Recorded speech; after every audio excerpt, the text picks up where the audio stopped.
India Today's Devina Gupta now gives us an insight into what is going to be cheaper and what will be more expensive from the 1st of July with the GST rollout.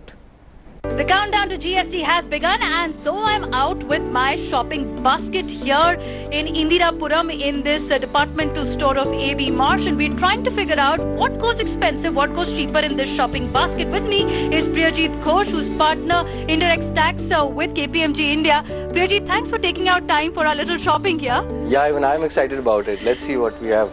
Usually I do this shopping alone, but for soaps, if I have to buy a soap, now after GST, before GST, what is the impact on soaps? So good news on soap, because soap is getting at 18%. Today you're paying almost 23-24% of tax, so possibly good news on GST. Let's see if the shampoos get cheaper or more expensive. What happens to the shampoos? The shampoo is getting marginally expensive, almost about 2 to 3% expensive. Now, if we talk about oil right now, Priyajit, what happens to oil? 5%? Yes, 5%. And the government has made a little concession on this. And this is going to be cheaper. And this is something that we'll all consume more than what you've got right now. So this is a good news, and then possibly lighter on your pocket. Okay, lighter on my pocket, heavier on the basket. No worries there. I'm happy at least something is cheaper for daily use. And rice? What about rice? Yes, so rice, the branded ones gets expensive a little bit, 5%. We don't have tax today. But it's not going to be expensive by 5% because there'll be some input tax credit. So expect about 2% rise in the price. 2% rise on rice? Yes, 2% rise. And atta I can see here, but here is the catch. It's an unbranded atta. And we do know that cereals and wheat has been exempted from GST. So good news here? Yes, again good news. No impact on the atta. You pay as much as you're paying before GST. Alright, my monthly shopping, it seems, is getting done right away with this show as well. Alright, pulses. If you want to have pulses, source of protein, is the government willing to give us some relief on this one? Yes, so pulses are again exempt because this is an item of mass consumption, and this is where the expensive product are subsidizing the product of the masses. So good news on pulses as well. Okay, good news on pulses. There we go. But one thing I can't live and start my morning without is tea. Now, where is tea here? Let's see. Tea is somewhere here. Yes. So what happens to tea? If I want to buy tea, what happens? So we all live on tea, and this is getting at 5%, which is going to be cheaper than what we are paying today. So good news, as you get up, have a cup of tea, and that's good news. Okay, if you're a coffee person, what happens in the morning? Is it you'll be getting up with paying more for each cup of coffee every morning if I want to have coffee? Precisely. So this is getting at 28%, and this is a little expensive than all the other products that we've spoken so far. Okay, I might as well buy coffee right now then. Makes more sense. Okay, and I must admit I'm not much of a cook, very lazy. So if I want to make cup of noodles. Now, cup of noodles, if I want to make, how much do I pay for this pack of noodles? 18% again. Yeah, 18% again, slightly expensive. And the money is going to go into the other product that we're going to kind of look forward So it doesn't pay to be lazy. That's the takeaway from here. So what happens with cold drink then? Because it's literally under a sin tax category. Not only the GST tax, but there's also a cess that's been put on cold drinks. Yes, so cold drinks are taxed at different rates by different state governments. All over India, it's going to be expensive.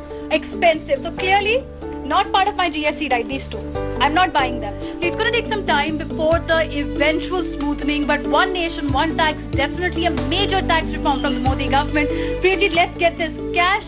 And thanks for watching, because this is the GST basket. I hope now you know what's expensive, what's cheaper post-GST.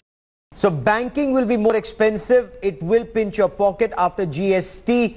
Debit cards, credit cards, service charges, they will increase. All transactions using your ATM card will also draw a higher service tax. Here's an impact of GST on banking.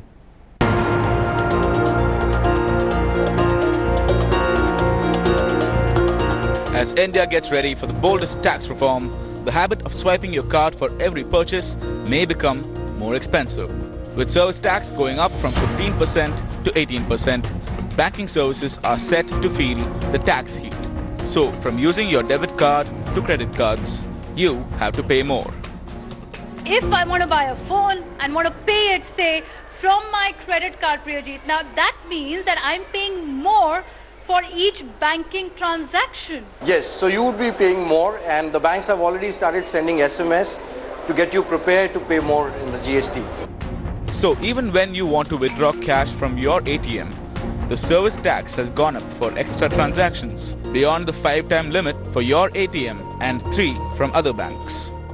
And let's see, buying a tea, how does this change for you? Now, this tea that I purchased from this canteen, I can make a payment either by cash, by my debit card, or via Paytm or a digital wallet. With me is Aditya Agarwal, who's co-founder of GSTSamadhan.com. Now, Aditya, tell me one thing, that now that I bought a tea from this vendor, first of all, will this tea get expensive or cheaper when I have to pay for it post July 1st? The tea will get cheaper. Tea will get cheaper post GST, so you have to pay less. Even your loan processing fees and online funds transfer will cost higher under the new tax Raj, with almost 2.5% difference. And if you want to get a new checkbook, well, pay more. So with digital wallets getting a push in GST, will consumers be willing to adapt the e-wallets for high-end purchases? Perhaps it's time for old habits to change now. With Devina Gupta, Bureau Report, India Today.